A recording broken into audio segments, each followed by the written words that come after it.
नमस्कार, आप देख रहे हैं वी टाइम न्यूज। बढ़ते हैं झारखंड की खबरों की ओर। आज ग्राम तितिर चांच में संत शिरोमणि रविदास जयंती धूमधाम से मनाई गई। रविदास जी का जन्म 15वीं शताब्दी 1377 में हुआ था। उस समय ब्राह्मण लोग कुछ जाति से छुआछूत की भावना रखते थे। एक समय की बात है जब संत शिरोमणि रविदास जी जूता सिलाई का काम कर रहे थे। उसी रास्ते से ब्राह्मण लोग गंगा नहाने आते जाते थे। वही एक पंडित की चप्पल टूट गई। पंडित सिलाई करने रविदास के पास गए। रविदास जी ने सिलाई कर दिया तो पंडित जी ने 1 रुपए रविदास जी को सिलाई के लिए दिया।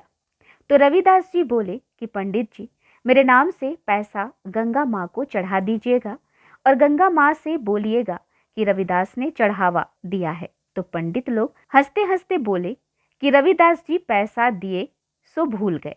तो एक पंडित ने बोला कि पैसा गंगा में फेंक दीजिए। पैसा फेंकने के बाद माँ गंगा प्रकट हो गई और बोली कि रविदास जी ने जो चढ़ावा दिया तो मैंने उसे स्वीकार किया, और हाथ बढ़ाकर एक कंगन पंडित जी को दिए और कहा कि मेरे भक्त को दे देना और बोलना कि माँ गंगा ने दिए हैं। तो पंडित जी ने रविदास जी से छल किया और कंगन राजा के पास बेच दिया। तभी से उन लोगों को जहां आते जाते थे वहां रविदास जी ही दिखाई देते थे। तो उन लोग सभी रविदास जी के पास जाकर माफी मांगे और बोले कि हम लोग से बहुत बड़ी गलती हुई है। माँ गंगा आपके लिए कंगन दिए थे, लेकिन आपसे छल किए।